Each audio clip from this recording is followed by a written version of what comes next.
False alarm. I thought that help was here.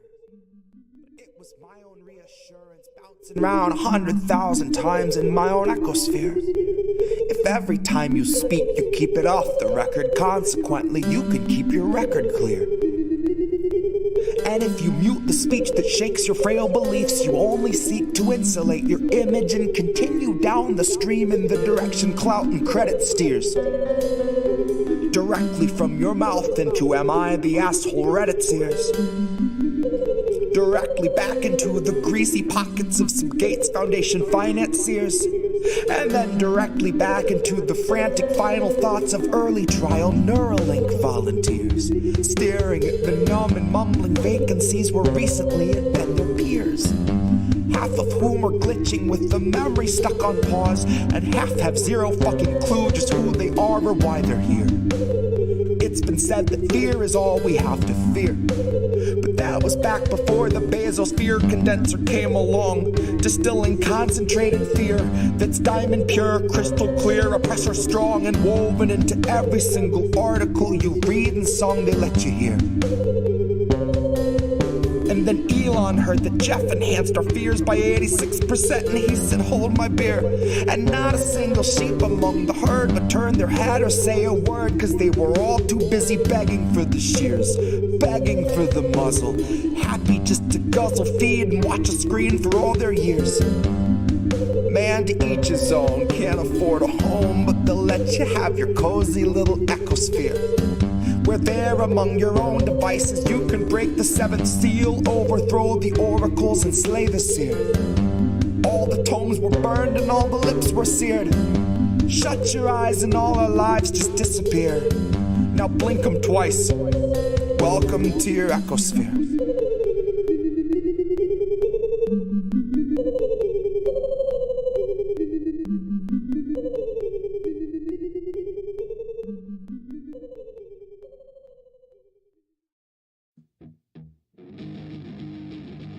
I've been 27 since 33.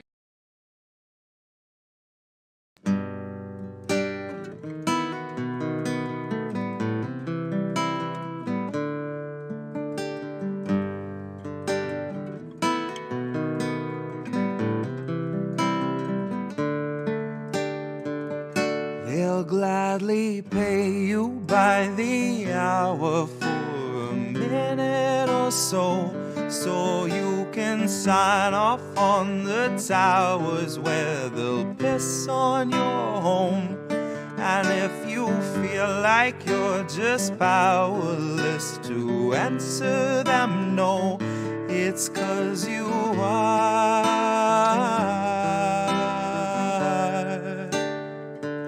They'll gladly pay you by the hour for a minute or so, so you can sign off on the towers where they'll piss on your home. And if you feel like you're just powerless to answer them no, it's 'cause you are.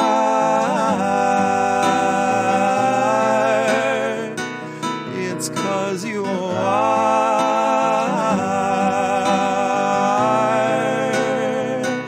They'll gladly stagnate a living wage, snap the chains and bury it.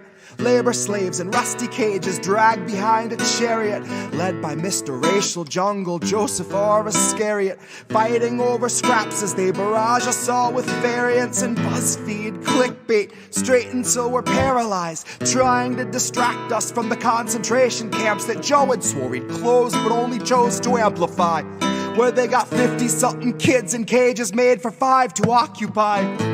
And no, she hasn't seen the camps, but Harris swears they're paradise. She tells us the facilities are safe, and that right down to the women, they are regularly sterilized. Then she throws her head back and she proceeds to laugh, that sort of heartless cackle you'd expect from someone working steadfastly on behalf of the virus and a Congress full of parasites. And where was I? I was busy cashing every blue check, demonstrating plainly all the narratives expected from the verified. I was busy breeding verbal leeches by the terabyte, train them to exsanguinate the wealthy while they sleep at night. Bleed the oil barons dry and barren. Say they showed us how to share and now we share alike. Tell them I contracted rabies from a feral mike. Now I'm just another species losing sleep to noise pollution and these glaring lights.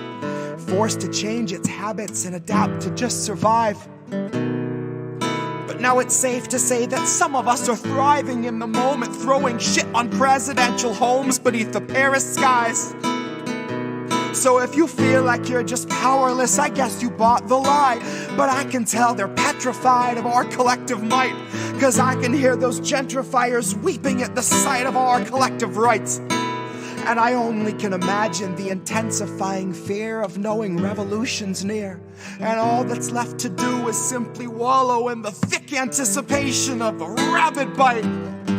And baby, one day you can ask your leaders just what that was like before you grab a slice.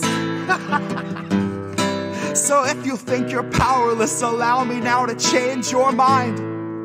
Honey, if you think you're powerless, allow me now to change your mind.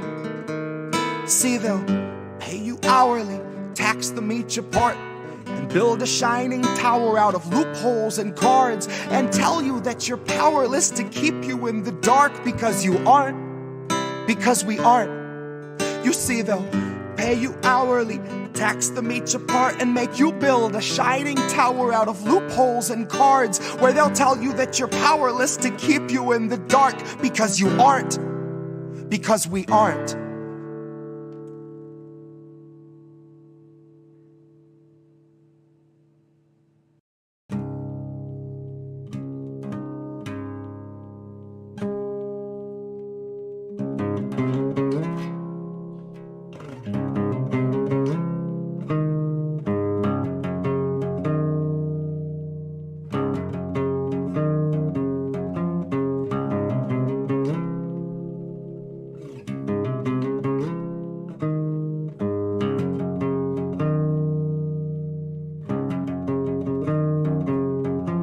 Legend says that Hercules swept Cerberus right off his feet and effortlessly set him down softly as a songbird.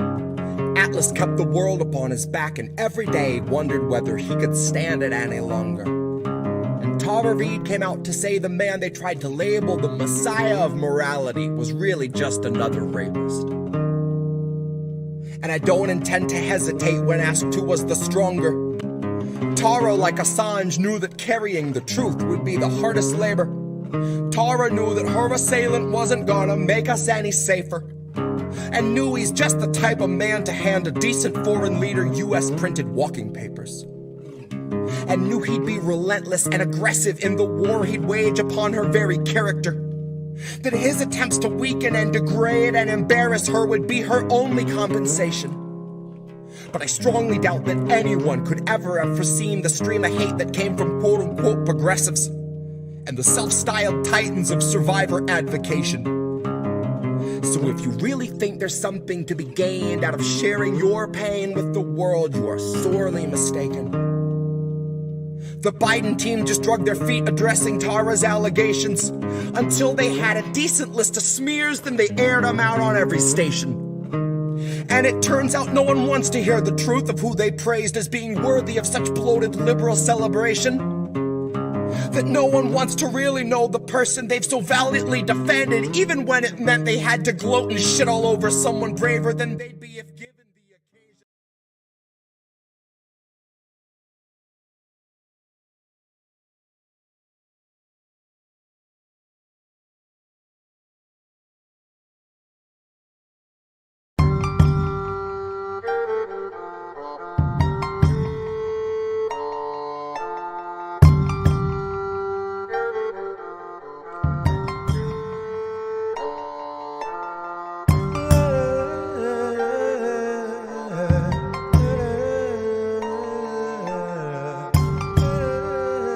Welcome to the Politics of Survival. I'm your host, Tara Reade, and I am with someone whom I very much admire and follow his work, Don Cortez, who is a journalist, investigative journalist, as well as having his own show. So Don has experience with being an RT correspondent, as well as what it's like as an American to live in Moscow and to be a professional journalist. And he can give us a lot of insight about that. So welcome to the show, Don. Thank you for coming.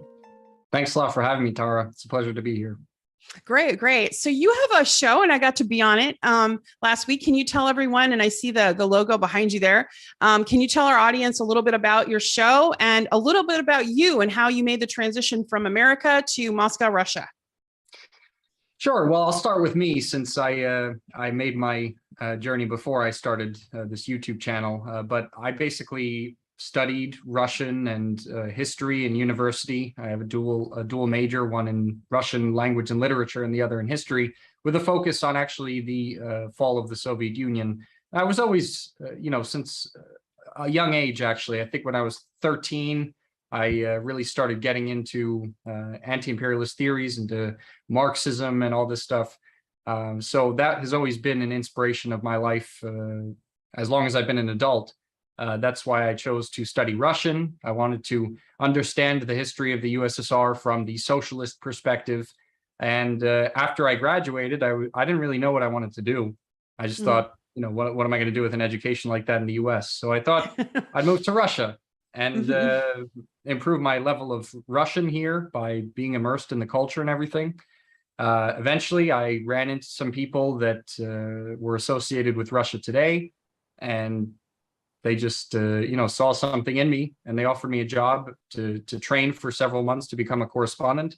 And now I'm like one of the top people there. So yes, you are. And you're very good at what you do. I follow your work. Thanks. And for those who want to follow it in Europe, that part of my audience is in Europe as well as America, please look at Rumble. That's the easiest place now to follow RT since all the censorship. And what are some other ways, Don, can people find your work? Well, there's also, if RT.com is not blocked in your country, you can always go to the RT.com website and just click live on the top of the website. We have our own independent player. You can watch the news there, or you can go on Odyssey. Odyssey is also another, basically the same thing as Rumble, but just another company, another website that allows people to have their video content there without any sort of censorship.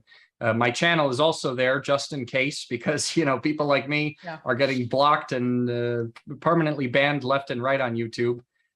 So it's just a matter of time. Everything's backed up on Odyssey if that ever happens and you want to watch my channel. But, like I said, I've been developing here as a journalist, and somewhere along the way, I decided I was going to fill my free time with developing this behind me, the Revolution Report YouTube channel. It's where I basically show people both the Russian perspective and the perspective of people who used to live in the Soviet Union about what was like there. Because in the West, at least in the United States where I'm from, we only hear this perspective of people who defected from the Soviet Union. And this is actually a very small minority of people, but they come to the United States and they say everything was terrible in the Soviet Union. Everything, there was nothing good about it. When you talk to the masses of people who stayed there and you realize that they were actually terrified when the Soviet Union collapsed. They didn't want that to happen. In fact, there was a referendum held across the Soviet Union, and people overwhelmingly voted to preserve it. And when you talk to people who are still alive that lived in the USSR, they all say the same thing. Life was much better when we had free education, when we had free healthcare. People weren't starving. That's just like propaganda. Right. And the deficits, people always talk about, people had to wait in long lines for everything in the Soviet Union.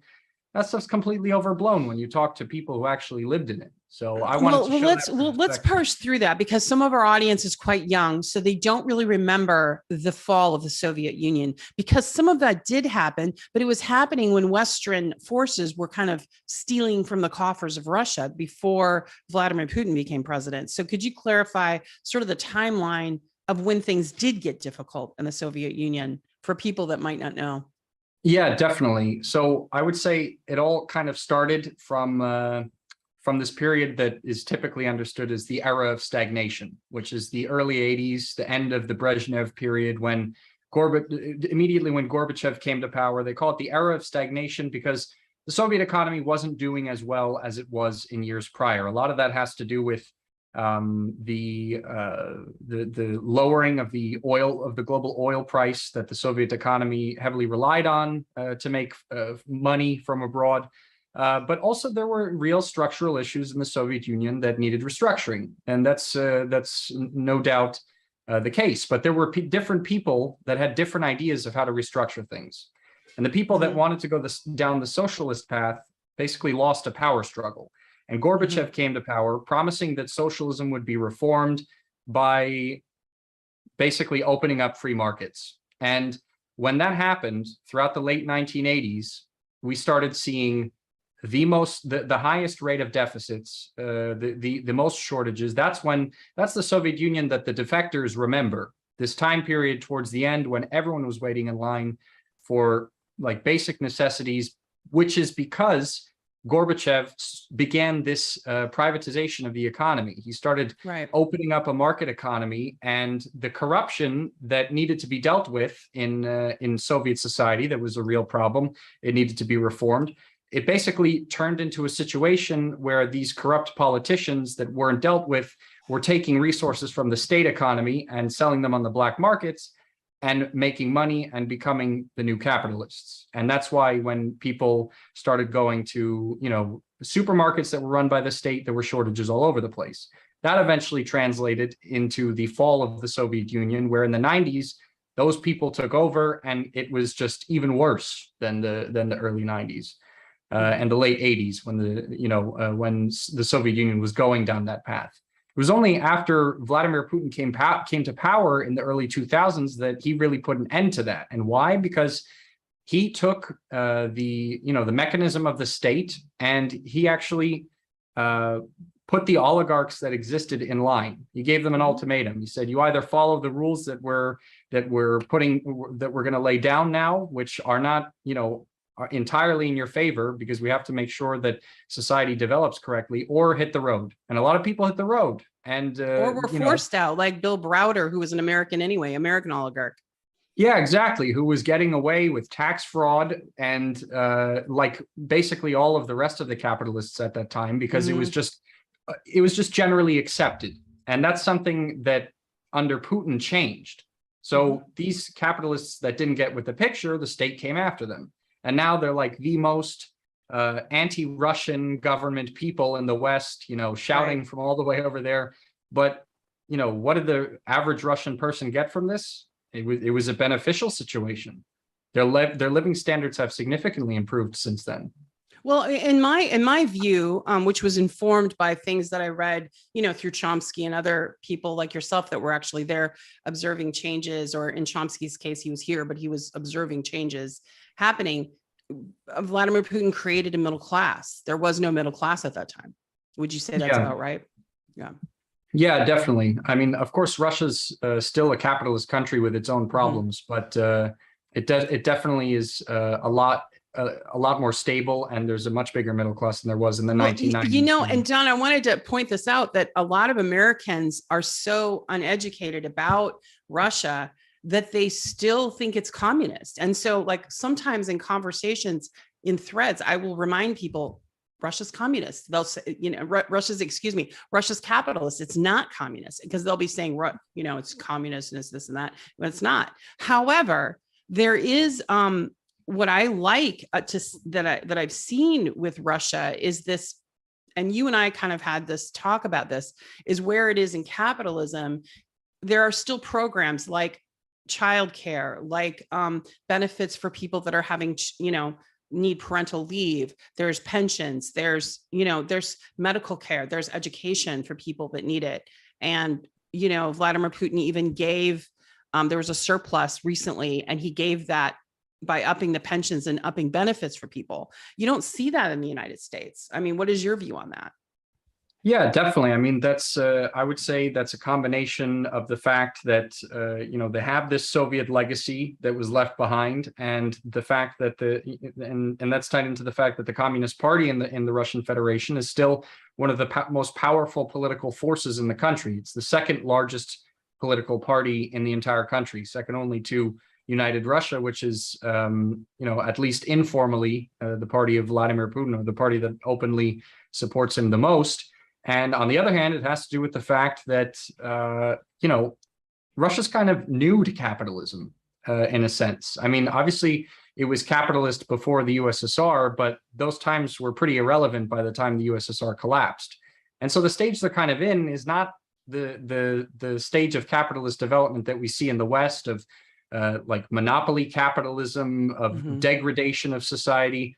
They're kind of still in the you know, initial stages where capitalism is you know, not what we're seeing in the West. So. Well, you brought up the monopolies, and I think that that's a really key point, because right now in the US, we have this concentration of wealth where, you know, 80% of the wealth or more, actually 85%, I think now, is owned by just a handful of people in the US. And that, and when that happens, you know, the workers are exploited extensively, and that's what you're seeing. And unions are being busted, like Amazon and Starbucks. You're seeing examples of how there's so much union busting, right? Yeah, definitely.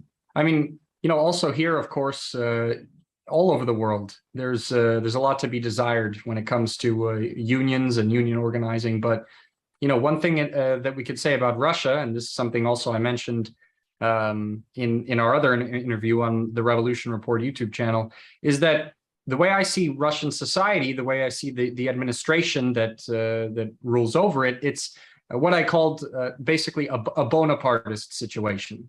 This is something that Karl Marx wrote about, and it can only take place in very specific historical conditions, usually after some sort of revolutionary change in society. And we saw this with the transition from socialism to capitalism after the fall of the USSR. And even you know, in after any sort of revolutionary situation, there's a period of chaos where classes, not one class can get their foot ahead of the other.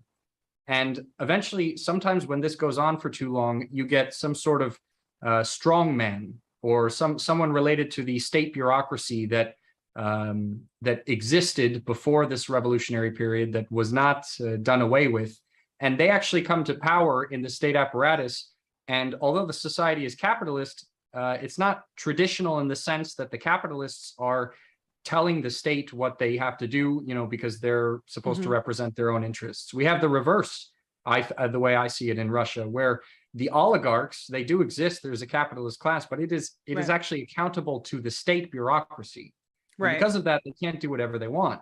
And that's why, for example, Russia's military operation in Ukraine, this is something that a lot of Russian oligarchs are not happy about, but there's nothing they can do about it, you know? And that's a much better situation than what we have in the West, I think. I think, you know, we're all experiencing, you know, I live in the United States of America, and it's a very difficult time right now. And you and I have had the conversation about how difficult it is. Like, all the sanctions that were imposed on Russia are actually, you know, like a boomerang bouncing back, and who's suffering are the workers in Europe and in the United States. And, you know, I think one of the conversations that we had is we have a little bit in common, that we're both anti-imperialist. I can safely say that. And we both have cats named after revolutionaries. My cat's name is Che, and your cat is named Fidel Castro. Yes. Now, is Fidel around or no? Yeah, I think I could get him in if you just give me 1 second. Okay. All right. Let me find when you bring Fidel, I'll try to find Che.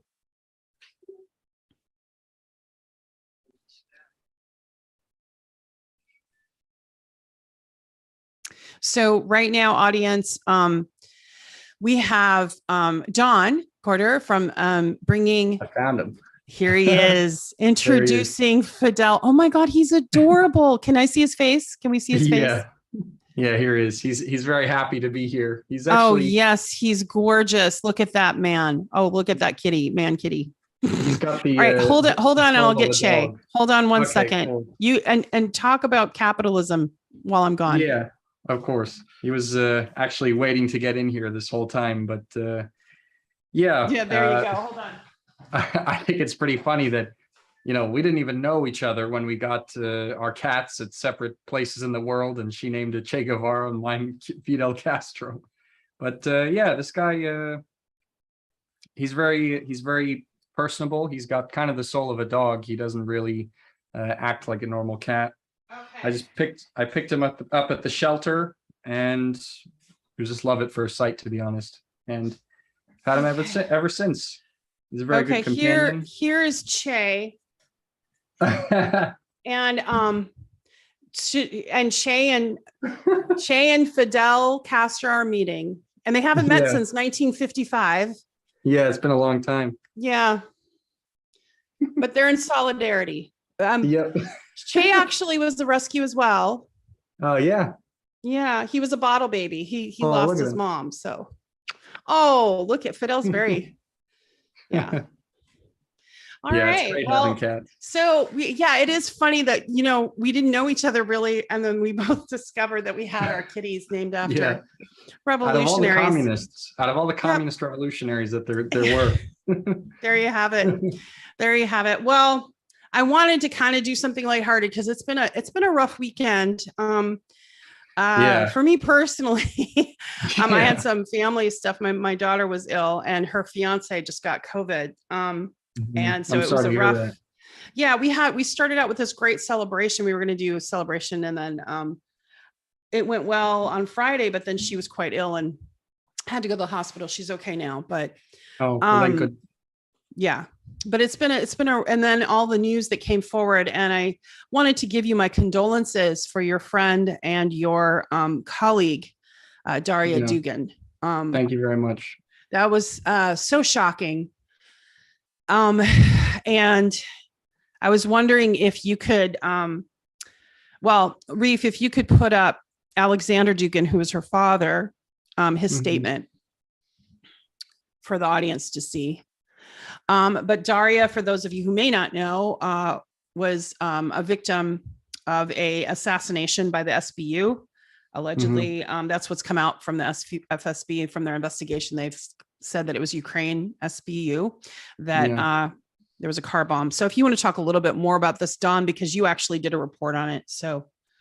Yeah, sure. Well, the first thing I want to say is that I never knew that I'd understand the feeling of what it felt like to wake up in the morning and open the news and see someone that, you knew personally well. She wasn't an acquaintance. She wasn't one of my closest friends, but I had just seen her less than a month ago. And we were talking about how great it was that she had brought some anti-imperialists from a French-speaking African country to Russia to discuss closer cooperation between the two countries. And all of a sudden I woke up one morning and, there she was in the news. Not only was she killed, but like her body was burnt beyond recognition. It's a horrifying thing to wake up to. Basically what happened, and of course I can talk about it because everyone at work, I did a report out on it at work. Everyone there knows that I knew her personally. Basically, she was at a music and literature festival with her father. Sorry about that. My cat. Okay. They were at a music and literature festival together where her father was giving a talk and she was also participating.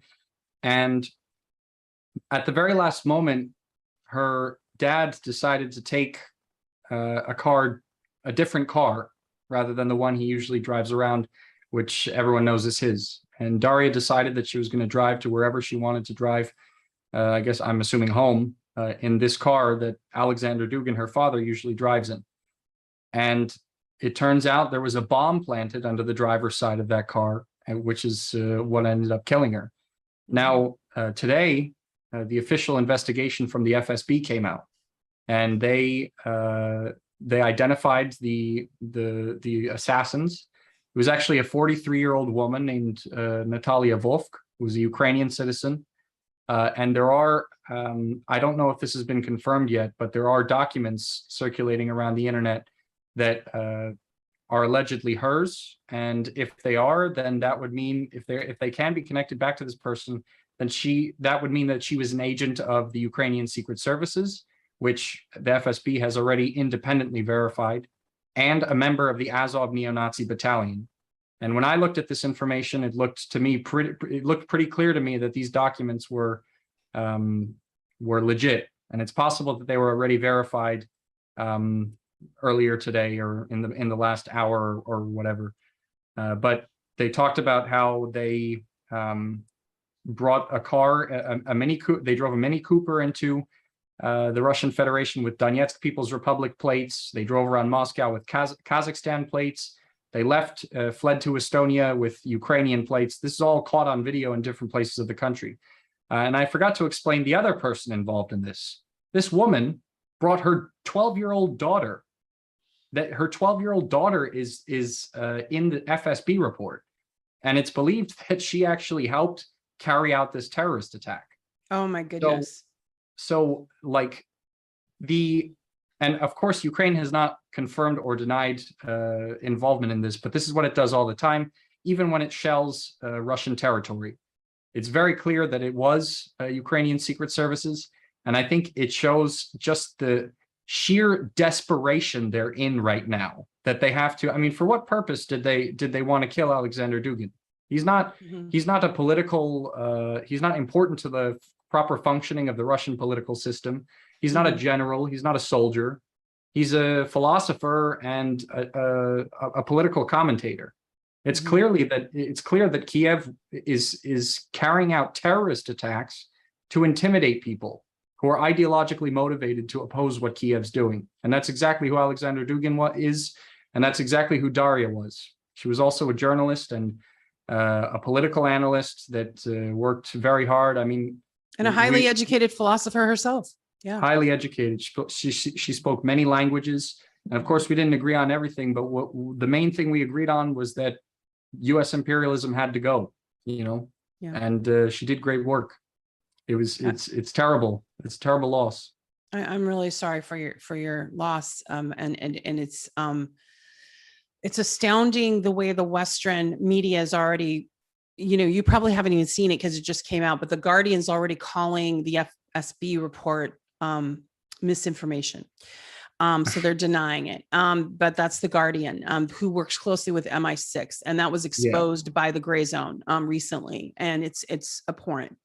The way they are not giving balanced journalism. These are, again, trying to bend historical facts, or like a police investigation, in this case, an intelligence investigation. And I wanted to go further. Reif, could you show, so some of the Western headlines, and I wanted you to discuss this for a minute. I don't want to show the worst ones. I'll just show this one. Basically are implying that Alexander Dugan and Daria were simply Russian propagandists. Another one was they called Alexander Putin's brain, but he had never even met Vladimir Putin. So could you expand a little bit on the facts and the fiction around all of this? Yeah, this is also something I talked about in my RT report today. The fact that the Western media has been constantly hyping up Alexander Dugan as this kind of like foreign policy advisor to Vladimir Putin. And as if like he's like some sort of high level ideological advisor in the Vladimir Putin administration. But I mean, we got to get our facts straight. Like the Kremlin has never officially identified any sort of connection with Alexander Dugan. And in Russian society, actually, he's considered a bit of like a fringe figure, like very marginal. He's not considered nearly what the Western media make him out to be here in Russia.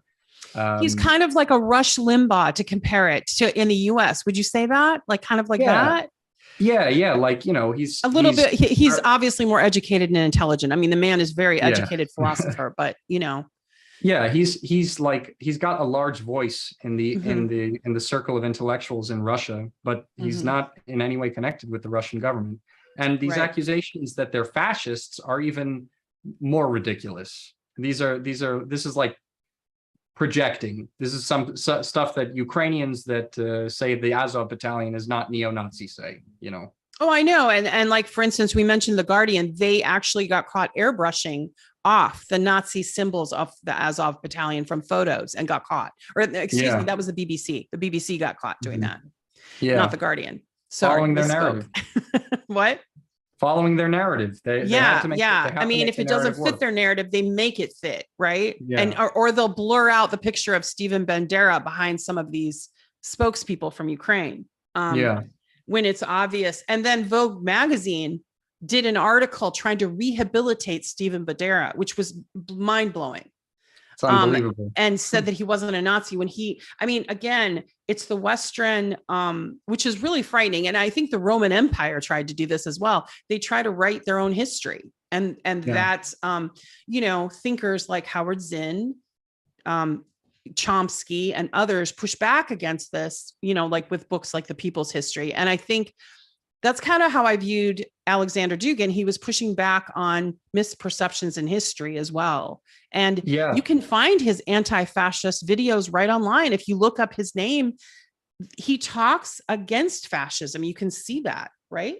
Yeah, absolutely. And that's exactly, the part of what he preaches and his ideology that I'm in approval of, And one thing I want to say also about Stepan Bandera and Western, apologists for him and claims by these Ukrainians that he wasn't a Nazi collaborator or anything.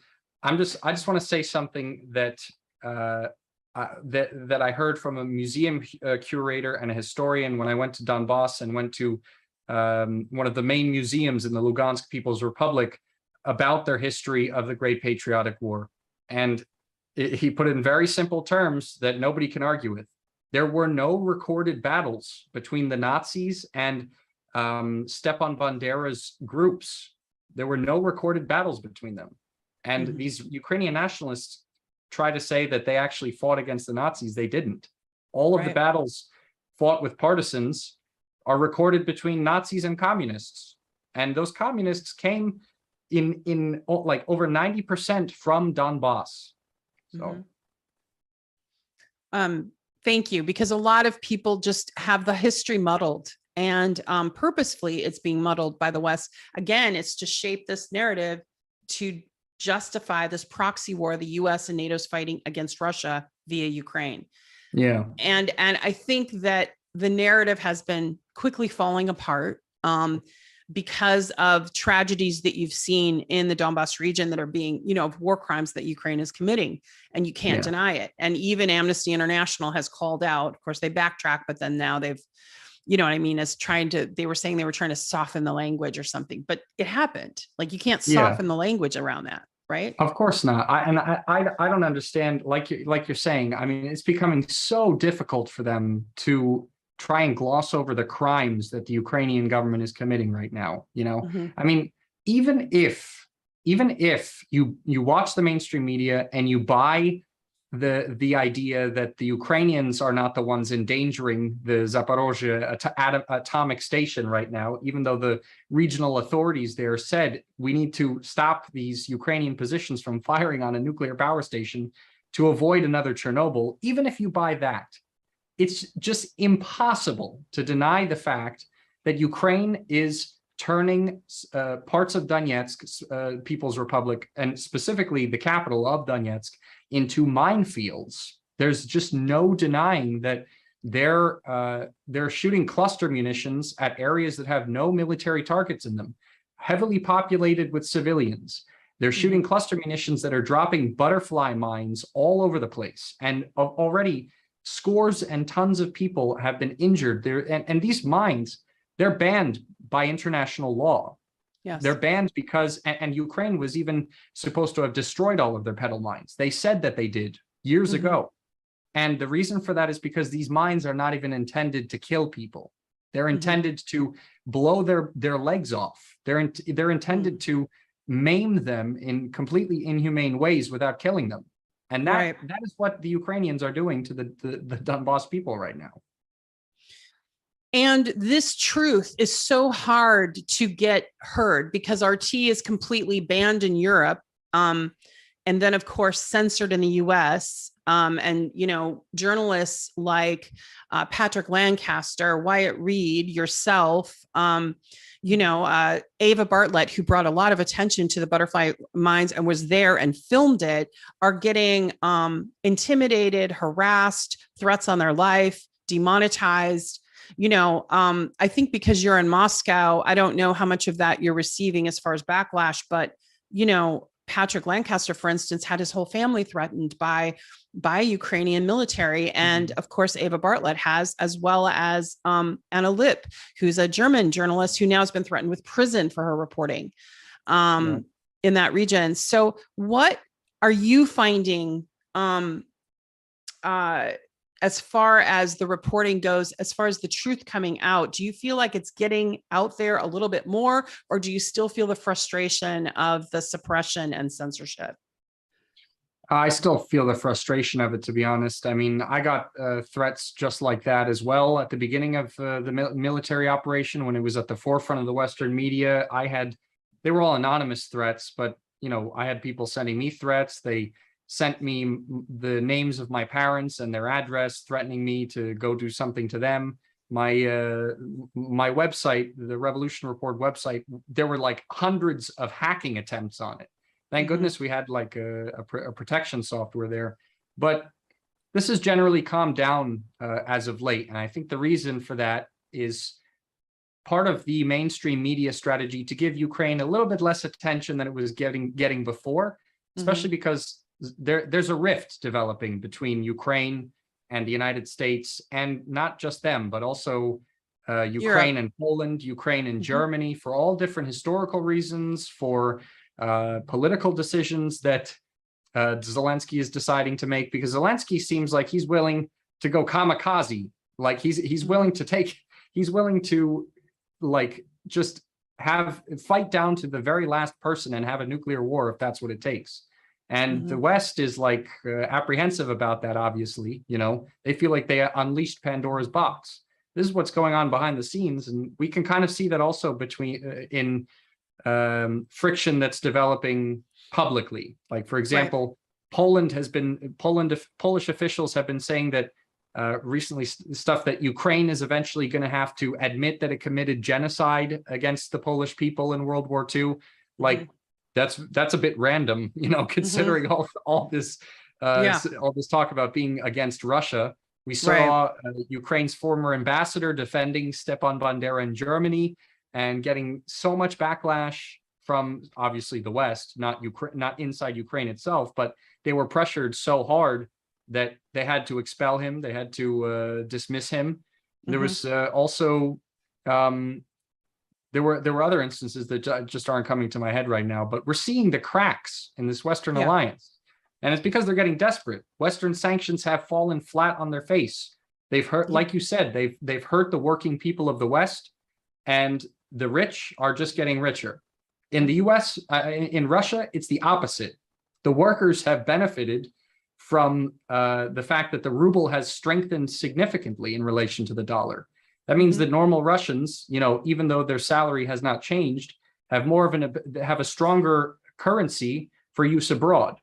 And it actually means the opposite for Russian capitalists, because anyone who knows stuff about economics, you'll understand that when a currency strengthens in relation to foreign currencies, it makes it a lot more difficult for the capitalists of that country to compete from capitalists of other countries. So we're seeing it in Russia, and I've been in the State Duma, looking at listening to the discussions that the different parties are having. The representatives of the capitalist class here are really pushing for the currency to inflate. They really want to inflate the currency back to where it was. And the Communist Party and United Russia are saying we don't want to do that. So right.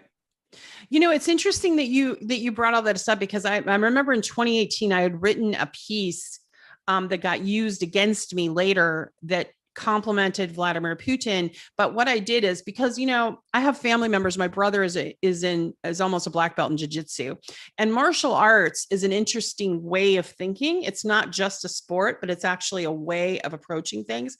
And Vladimir Putin does judo. And I said in my article that he has almost a judo-like strategy when it comes to geopolitics, something like that, about using the weight. In other words, letting the weight be thrown around to his advantage. So in other words, the West, what it's doing with the sanctions, it's almost like he didn't resist it outwardly. He went with it and did economic development within Russia, because Russia has vast resources and is able to create their own grains and, you know, science development, tech development, all of that. They have the human and literal resources to create their own markets. They don't need the US. They don't need Europe. They don't have to get cheese from France. They can create their own, right? Which has been award winning, actually.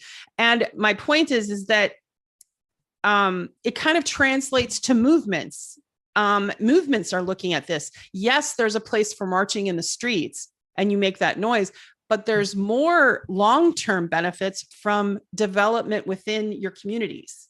And so you see that strategy of sort of like, so in other words, to bring it back to what I'm trying to say, what I see is that rather than Russia resisting the West outwardly with a bunch of rhetoric, they basically just went inward and developed economically so that they're cushioned from the sanctions. It doesn't matter, right? And built alliances. Yeah. Yeah, exactly. They learned, and to be honest, everything you're talking about here is intertwined with Ukraine also, not from recently, but from 2014. Right. Because when the Euromaidan coup d'etat happened in Ukraine, obviously Russia wasn't happy about that. And Russia sent humanitarian aid to the Donetsk and Lugansk People's Republics.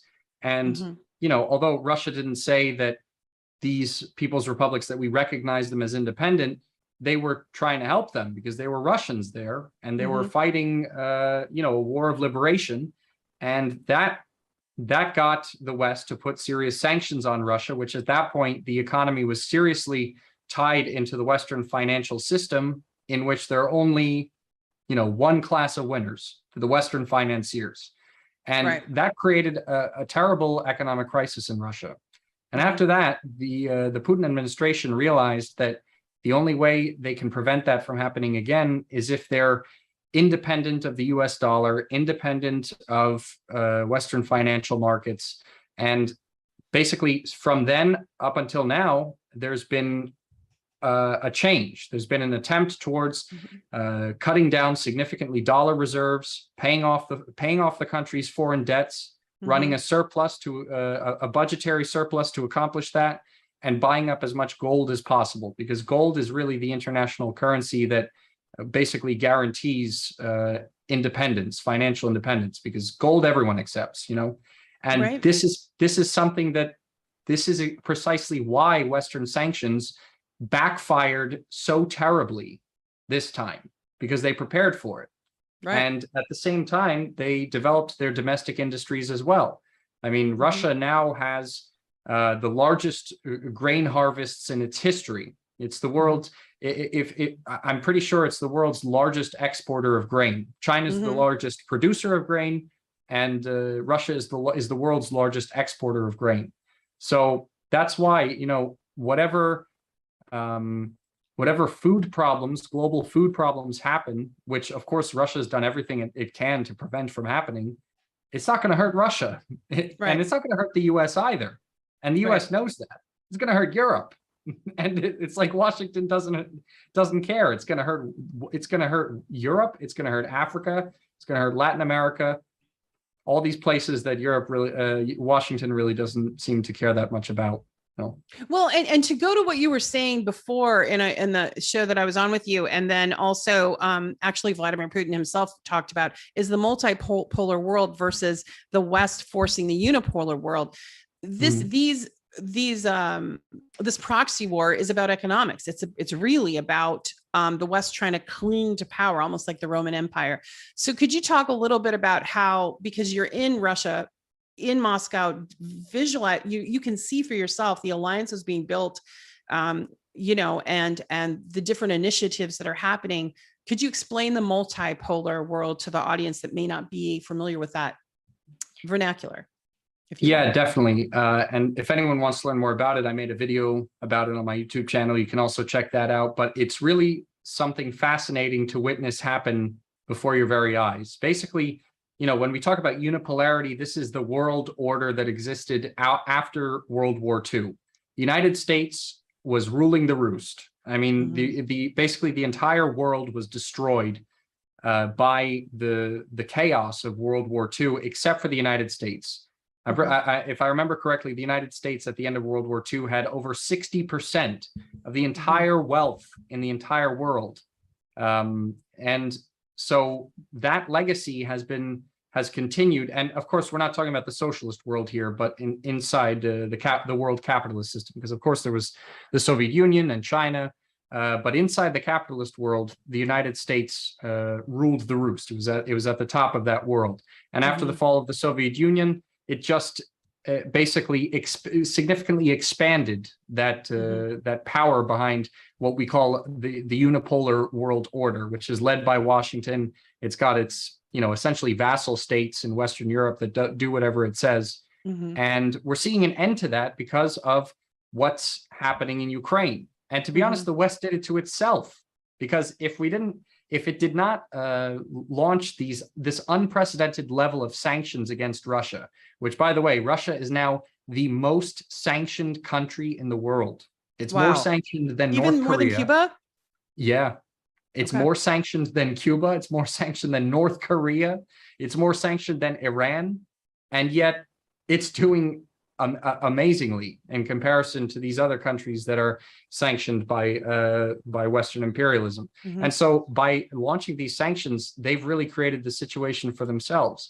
And it's not only weakening the unipolar world order, but it's turning all of these countries that were previously neutral, wanted to stay out of all of this. It's turning them against the Western world and basically putting them into the hands of Russia, and it's strengthening the relationship between Russia and China as well. When if you've been following what's been going on around Taiwan, it's basically been a similar situation to how China reacted to what happened in Ukraine. China and Russia are sticking together, and there's more and more talk about closer cooperation. The foreign ministries are, you know, talking a lot more about how great things are between them. Even the West's worst nightmare is actually coming to fruition. Vladimir Putin is, you know, actively talking about building closer, more, you know, thorough relations with the Democratic People's Republic of Korea, with North Korea. This is really like the worst thing that could possibly be thought of in Washington. And so what we say when we talk about a multipolar world, we talk about a world of a world ruled by countries that are either part of the socialist camp or part of this camp of the capitalist world that used to be dependent on Washington and its Western imperialist vassal states, that are trying to break away from that and create something new. And it's very clear from what's going on that after the Ukraine conflict ends, the United States is not going to be able to bully other countries into giving into their will as they were able to before. Definitely not. You know, and I wanted to ask you one more thing, and then I wanted to bring in a couple questions or comments from the audience. But I wanted to ask you about your day-to-day life. You live in Moscow now. What are some of the things that you enjoy that kind of give a contrast? And it doesn't say that Russia's better, America's better, you know, not like that. And I don't mean it in that tone. I mean, just as far as your day-to-day life, what is your quality of life like? And, you know, in comparison to being a young person starting out in America, because you're, you know, still in your 20s, you're looking into, you know, building your career and your life. And it's very hard to do that in America right now, financially, and even to get viable work. So what's the contrast? Well, I'll try to speak in terms that are basically universal to everyone. So I can, you know, make the most amount of people feel included in what I'm saying. Healthcare is free, completely free. And but there's like levels. So if you don't have a job or anything, you get a basic level of healthcare that is like unalienable. So you don't get a bankruptcy if you get a surgery or something? No. Okay. For example, I had COVID, and when I had COVID, I also have supplementary medical insurance, because depending on your job, you get supplementary medical insurance that gives you like access to different hospitals that might be nicer or whatever, but you're guaranteed healthcare. And when I had COVID, the law requires the state healthcare to take care of it. And, you know, I was taken care of. They gave me antiviral medication that made me get better with no cost. The doctor just came to my house, took a look at me, and took a test, came back when the test said positive. He wrote me a plan of taking the medication, gave me all the medication, and just left, and was like, in a week, you got to go back to the doctor so we could take another look at you. Not a dime I spent. Wow. And so that's healthcare in Russia. Education is, or of course, we're talking about higher education because, of course, high school and everything is free. But higher education is paid, but it's nothing in comparison to the West. It's such a small amount. It wouldn't cripple anyone's family, So a working class person, like, let's say that's just, like maybe you have someone who's like, I don't know, working as a cable salesperson. Their child wants to go to college. They could go to college. And not go into huge debt. Definitely. And there's actually there's actually something in the Russian education system where if you study hard enough and your grades are good enough, then you are guaranteed to get education for free as well. And it's not done in the way that we see in the United States, where it's kind of a competition. Only the best students get this free education, and they're competing in a pool of others For scholarship. Yeah, but every student has the opportunity to get that if they can have if they get their grades good enough. And so there's not really a class division of the kind of levels of education that are available to people. Okay. Public transport in Moscow is some of the best in the world. I mean, I only say some of the best in the world because I haven't been everywhere in the world. I've been to a lot of places, but I haven't been everywhere. But in terms of all the places that I've been to, Moscow has the best public transportation in the world. It costs, for example, the metro is super thorough. It's like museums inside. Every station is like a museum. It's incredible how clean it is. It's incredible how beautiful it is. There's literally chandeliers hanging from the ceiling in the metro. Wow. And it costs like the equivalent of $1 to go wherever you want. There's buses all over the place. There's trams.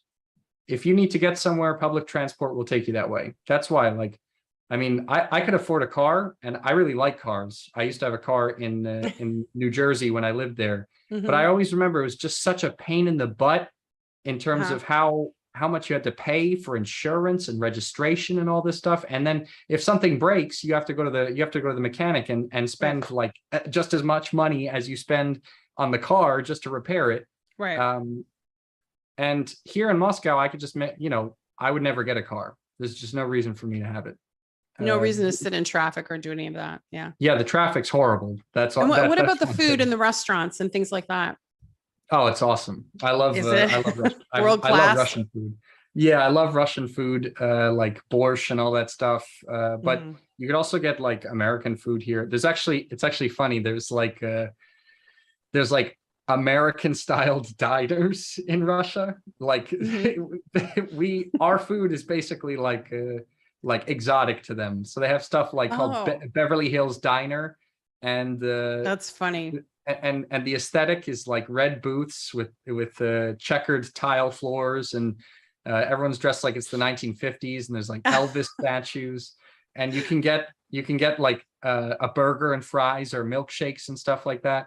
And they actually taste like they're from an American diner, I have to say. I can verify that. Yeah, okay. Yeah, so they have stuff like that. And I mean, the general quality of food is great. I think it's a little bit they have different. a lot of farmers. They have a lot of agriculture there. I've seen, some of that. So pretty good vegetables and stuff. And I've seen that they don't use as many chemicals as we do in the US. Is that true? Yeah, I would say so. Also, I don't really know too much about GMOs, but they're basically in nothing here. Everything, like tons of food says no GMO or whatever. And I remember something we were talking about before when we weren't on camera about, I remember you asked me if there was like a lot of availability of organic food and stuff like that. Right. In the West already, it's kind of a premium. You kind of got to spend more money just to have like farm. For organic lettuce, it's $6 for a head of lettuce. Yeah, that's crazy. I mean, in Russia, it's like the opposite. Like you can go to like a farmer's market, and that stuff is kind of considered stuff you'd find in the village. Russians kind of look down on it a little bit, but you could get fresh food there very easily. Interesting. All right. Well, I wanted to bring in a couple of comments or questions. Reef, do you have anything that you want to highlight? Yipper asks, Fee from Convo Couch said Russia pizza better. Is that true? That's what they wanted to know. Okay, I have to give him the background on this. Okay, so when I went to Chicago, I was on Hardline Media, and there is Fee has been calling out Chicago pizza, that New York pizza was better than Chicago pizza, or actually she said, which I think is right, Italy. So there is an ongoing online pizza controversy, and I'm sorry to drag you into this, Don, but you are now dragged in. You have lived in New York, you've been to Chicago, you live in Russia. Yeah.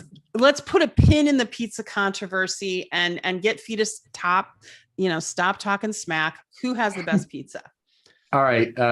First of all, I want to say it's a pleasure to work with her now at Russia Today. We both work together there.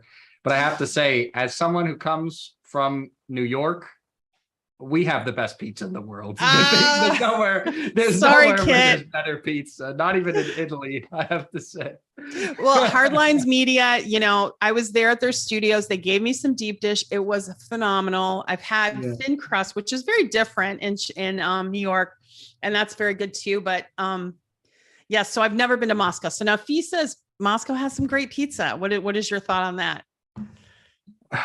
I'm sorry, I respectfully completely disagree, but I should talk to her and see where she's getting her pizza from, because all right, I've had some bad, like really doughy pizza in Russia, but maybe there's a place I don't know about. You heard it here. It looks like Fees might be called out for some bad news there. But I have Fee coming on the show next Thursday for my audience that wants to know. She'll be talking about her transition to Moscow, and cool. The pizza controversy will continue into next week. Right, great. I'm excited to hear what she says about it. There you go. We'll get her opinion on camera. All right. Any more, Reef? Thanks for being dragged in, Don. And just get ready to get trolled by Chicago. All right, I'm ready.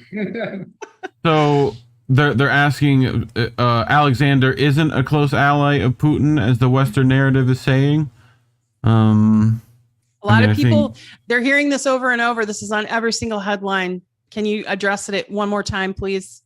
That who's a close ally? Alexander Dugan. Alexander, Dugan. So I'll just, repeat what I said before. The Western media makes him out as if he's like Putin's sidekick, but that's just far from the truth. I mean, Alexander Dugan approves of a lot of what Vladimir Putin's administration does, but he doesn't approve of all of it, and he's not an official advisor, and we don't have any evidence that he's ever even met Vladimir Putin. So, okay. All right. Anything else, Reef? You want to highlight? Other than 2 times said Dugan got pushed out of university. The Kremlin pushed him out of university, apparently. That's what this person's saying. I don't know about that. Can you speak to that? I don't know about it. Don? I don't know about it. Okay, I don't know that much. I really don't know that much about Alexander Dugan, other than what I just said, and the fact that I know the basics of his neo-Eurasianism ideas, but I'm not an expert on that. All right. I wanted to bring up something. As you know, I was in Chicago and received an award from CPI, and there's been some discussion. And by the way, Reef, I thank you for doing all that. And audience, thank you for your questions and comments. Keep them coming. I'm going to address the CPI thing that's online that many of my audience members knows about, because there was a recent article that was written about Caleb Maupin. And I want to say this real quickly from my perspective.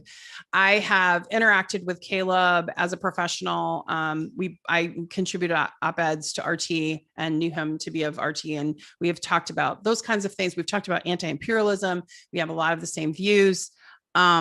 I guess what I want to say is that I think I lost Don there. Did we lose Don?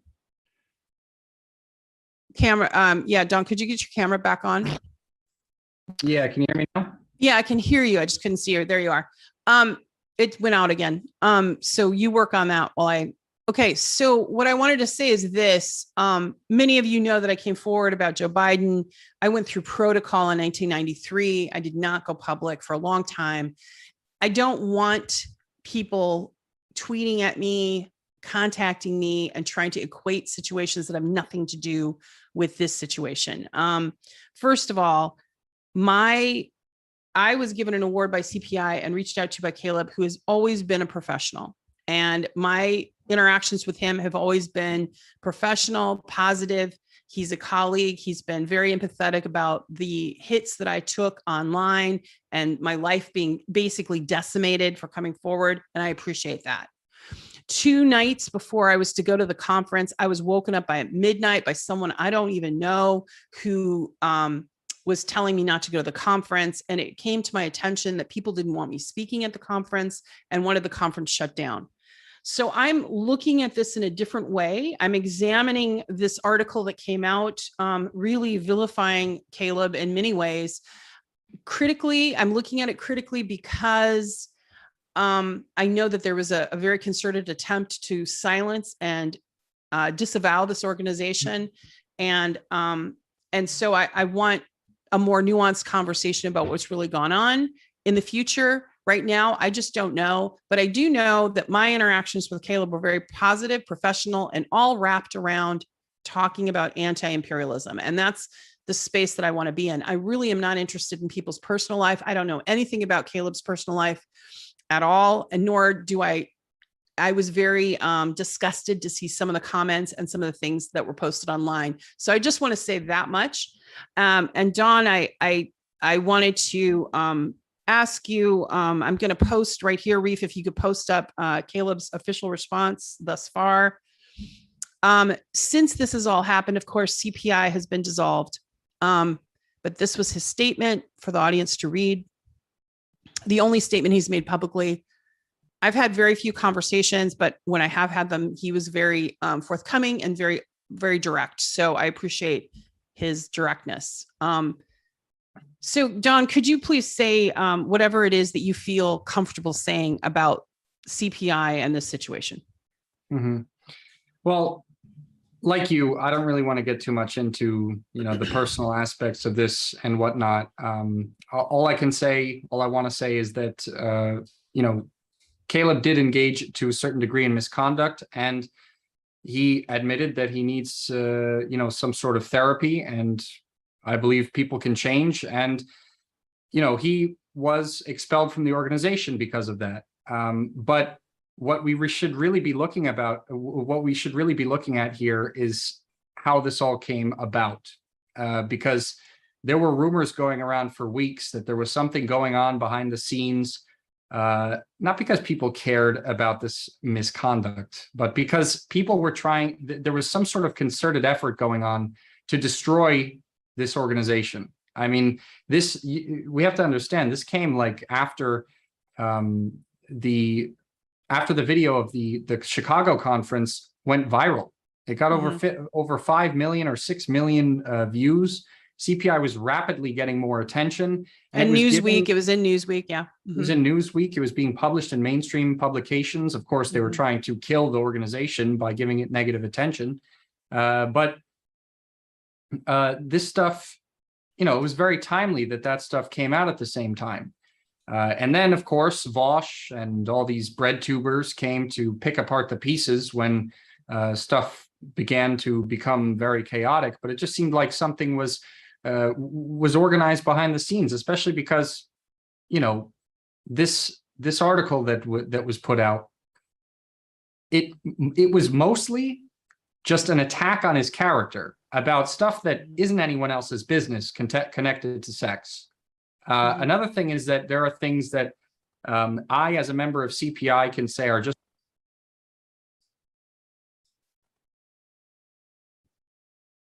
We lost you, Don. Okay. Oh, there we go. You're back. Oh, you're okay. There we go. All right. You hear me? Yes, I can.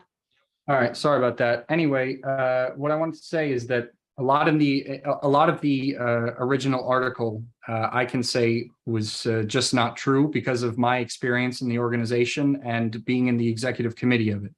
I know that our organization was not a cult.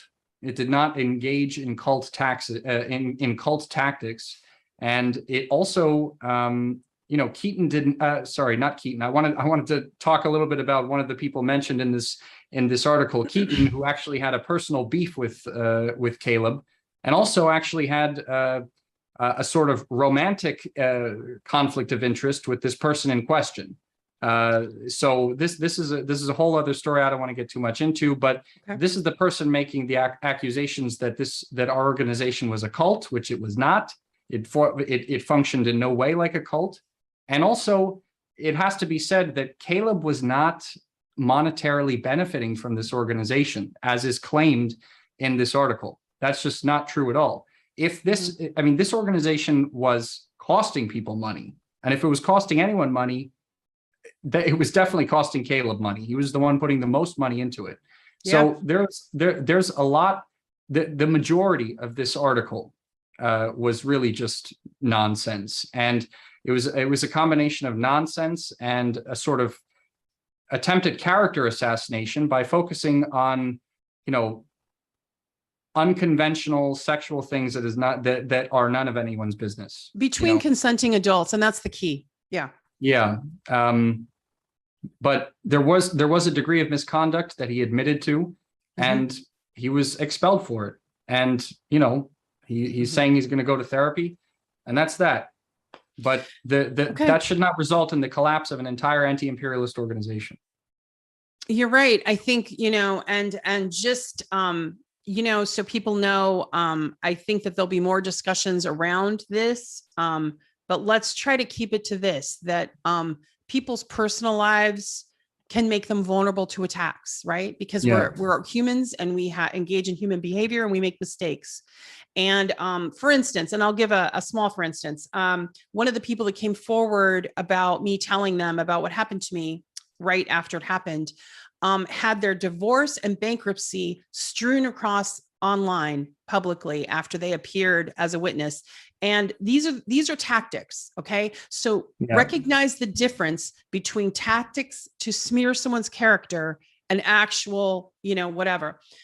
My view on this is that these conversations are necessary to have, because we don't want abuse of power, and we don't want things to happen without people's consent, right? 100%. These are very pivotal conversations, and we need to grow, but they need to be done with some emotional intelligence and not as a weaponization to try to shut down, as a separate matter, a whole movement or a whole thought, just like, even in my case, like I had something horrible happen to me, but I didn't want the whole Democratic Party to shut down. I didn't want, what I mean? Like so we need to look at these in a nuanced way. We need to have these tough conversations, but with emotional intelligence.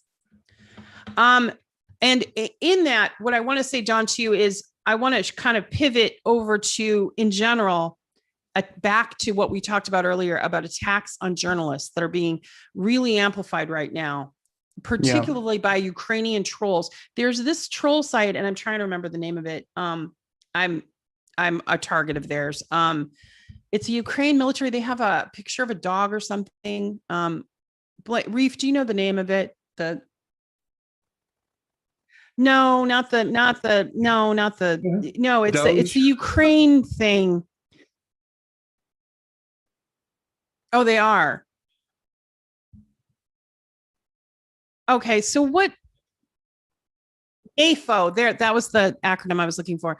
So you have them really attacking people's, and journalists in particular, threatening them, but also attacking their character. I mean, how much longer are these tactics going to work, Don? And what can we do as people consuming media to? Oh, sorry, I think I lost you at the end there. Could you repeat the end? What can we do as people consuming media, trying to discern the truth? How can we stop, like these false kind of character smears, and basically that are prohibiting journalists like Wyatt Reade or Patrick Lancaster or Ava Bartlett from doing their jobs effectively? I think it's hard to say. I mean, the biggest issue is that we can't control what goes on the internet, and these Ukrainians have plenty of their own cyber trolls. That's for sure. Yes, they do. Funded by the West, probably. Yeah. Of course. I think it's just better to try to not engage with them, frankly.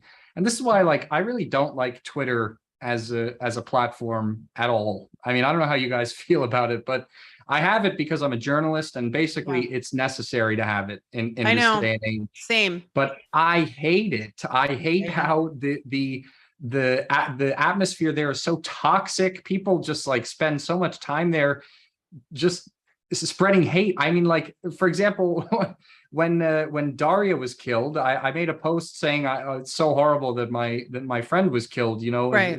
Rest in peace. Something one would think is wholesome, and I get a bunch of Ukrainian trolls posting on the post saying good that she died. Let her father die too. This is crazy. I know. It's been shocking, John. I've seen that on yours and others, and even on media that's reported on it. The Ukraine response, and all I have to say is that hatred, that vitriol. I mean, that's just Twitter. That's one, but it's also happening on Telegram. But that's that's really telling a lot about what the US and NATO is funding. They're funding hate. They're funding neo-Nazis.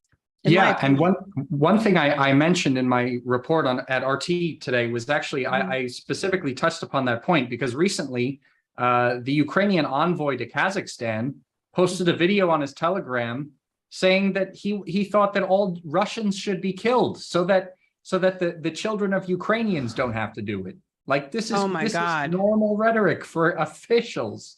Ukrainian officials now. Yeah. This isn't a random on the internet. This is a Ukrainian representative. Yeah. Yeah. To Kazakhstan, an official. And that we're funding. The US and NATO is funding with, the tune of 57 billion total, if not more. Yeah. And the mainstream Ukrainian media is constantly having people on that are saying we should be targeting nuclear power stations on Russian territory. We should nuke them. This stuff's going on all the time. But again, this is one of the reasons why I decided to learn Russian, because when you don't speak the language they speak, the only information that's available to you is what the mainstream media and the government you're living under decide to translate for you. And that's so messed up, That's a good point. That's a very good point. But I think, for our audience members here, I think what's important is that we need to critically read, think, watch, right? And Don, we lost you again, so try to get back with us. And I also want to say that supporting independent news and independent media is very important. Supporting the Convo Couch, supporting Fee, supporting you and your YouTube channel, but supporting, INN is Indy and Reef, and thank you, Reef, again for engineering today. They volunteer their time and help content creators. No one's getting paid for that. They're actually helping. So support your independent, and you can get more views of what's really going on. When you kind of look at the synthetic left that gets, that they're funded by billionaires, they'll take the narrative as far left as they choose to take it, that is allowed by the billionaire funding it, right? But if you want real content and real critical thinking about this, check out Revolutionary Black Network. Check out, the guests that I have today, Don. Check out Wyatt Reade and Patrick Lancaster and Aaron Mate, and they're not being funded by billionaires. So, I'm really, when I was at this event this weekend, there was a Russian national there who came and wanted a poster of my brother. And he talked to me about how hard it is. My brother's a comedian, Colin. Anyway, that's another story. But my point of that conversation is that he talked about moving here and loving America and starting a business and how much bias there is against him. He's lost business and he has nothing to do with what's going on in Russia. No opinions about politics at all. He's in a completely separate field. And he's mystified by the myths that Americans have about Russians. And this vilification is only serving one master, and that's the military industrial complex. Would you agree with that, Don? And do you have any thoughts about the Russophobia? Yeah, I definitely do have some thoughts about that. Your comment about the military industrial complex is spot on. I mean, it's something that I'm going to be mentioning in this documentary I'm coming out with about the Donbass conflict, that the only people in the West that have won from this, that have come out on top, the same way that really like corporations like Amazon came out on top after throughout the COVID period. In this situation, it's the weapons manufacturers, because all this money has been given to Ukraine in the form of military, reinforcing its military, and also in terms of how much money has been given to the American military corporations to produce the weapons necessary to send over there. I mean, they've gotten so much money. And, you know, next year, for 2023, the military budget is expected to rise by $100 billion. We're looking at a military budget that's going to be somewhere between 840 and 860 billion dollars, almost $1 trillion of American taxpayer money going to war. That means that for every American, paying over half of their federal income taxes are going to war. What's the point of that? You know, I have not heard it put like that. Thank you, Don. And I'm going to remember that. Half of over that. Half. That's and amazing. We can't afford free healthcare or free education. That's absolutely insane. When Russia's GDP is significantly smaller than the United States, and they can afford to give their people quality healthcare and education. And even China doesn't spend this much on military. I mean, and China's a more vast economy country in some ways. So actually, the amount, the sheer magnitude of the U.S. military budget, it's larger than the next 8 most funded militaries in the world combined. Wow. Well, for those of you that are listening, and I know a lot of my audience is very anti-war, truly anti-war, not fake anti-war. I know that that's really disturbing. You know, I really found this conversation really illuminating. I wanted to leave it with 2 things. First, I'd like you to discuss how people can find your documentary and a trailer of it. So if they want to look at it and when it's being released. Sure. Well, I actually have a trailer that I just haven't made public yet. I've been sharing it with organizations in the Lugansk and Donetsk People's Republic so they can see our progress. But maybe I should come up with something and send it to you, and you could publish it and share it with your viewers as well. But I expect it to be done by the end of this month. But I have to be honest, with all this news about Daria Dugan and the collapse of CPI, all this stuff has just come onto my plate all at the same time. So I'm not sure. It might get done early September, but I'm really hoping to have it done and published on my YouTube channel.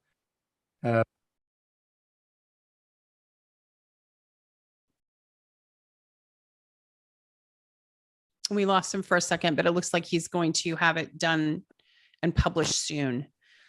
Okay. So while you kind of handle that, let me handle some business here. I wanted to do a shout out to INN. Thank you, Independent News Network. Please, people, you can see it, the links in my chat. Follow Don's work. You can follow him on RT as well, but also his channel. And then we'll look for your documentary. I also, Reef, do you have any final comments or questions that you want to lift up, that we can lift up before we say goodbye? Today? Not really. I think we hit everything. So okay, great. And I see the comments kind of there on the screen. Is there any that you want to highlight or read? I think we got most of them.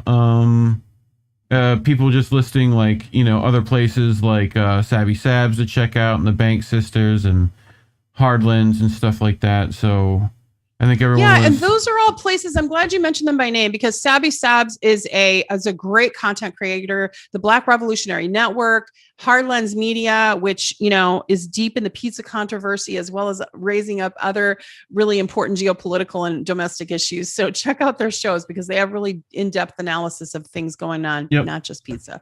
And then of course there's you know, Reefer After Dark. There's with Reef, who's the engineer here. There's Jesse Jet's Music, which he's doing some great pieces right now. And I want to give a shout out to Jesse Jet because he's just prolific. Last night, another one of his great pieces dropped. You heard his music in my intro. He did the theme music for Savvy Sabs and for me. And I am really privileged to know, I feel really honored to know Jesse and call him my friend. And then I also really want people, encourage them to share and subscribe and watch my content as well as Don's. And Don, I really want to leave kind of like any final thoughts that you want to leave our audience with before we sign off. Well, I really appreciate you having me on your show. And I mean, I'm sure a lot of your viewers already are tuned into alternative media sources and everything, but I'd just like to reiterate that there's a lot of propaganda going on around right now, specifically about Ukraine, and even, you know, about anyone who opposes Washington right now. So I would definitely suggest that you continue, if you're a political activist, the good fight. If you just like to follow alternative media, to continue that, because it's important to have both sides to make a good decision on where you stand. So. Well, again, thank you for being on the show, Don. And I, you know, my condolences for the loss of your friend and colleague, Daria Dugan. And Thanks. For more information about that story and kind of what happened there, you can follow Don on RT. He just did a report that should be up on Rumble that you can see. And please stay safe, Don, as well as our other investigative journalists that are out there putting their lives at risk and their livelihoods to bring us, you know, the truth and balance. So there you have it, everyone. Thank you for tuning in to the Politics of Survival. Next week, we're going to have Fee on, and we'll have further discussion about life in Moscow for a young American woman going and starting a career with RT. And also we'll settle that pizza controversy, or at least maybe not settle it, but we'll have more deep conversations. All right, everyone, take care. Stay safe. Till next time. All right. Thanks, everyone. Bye-bye.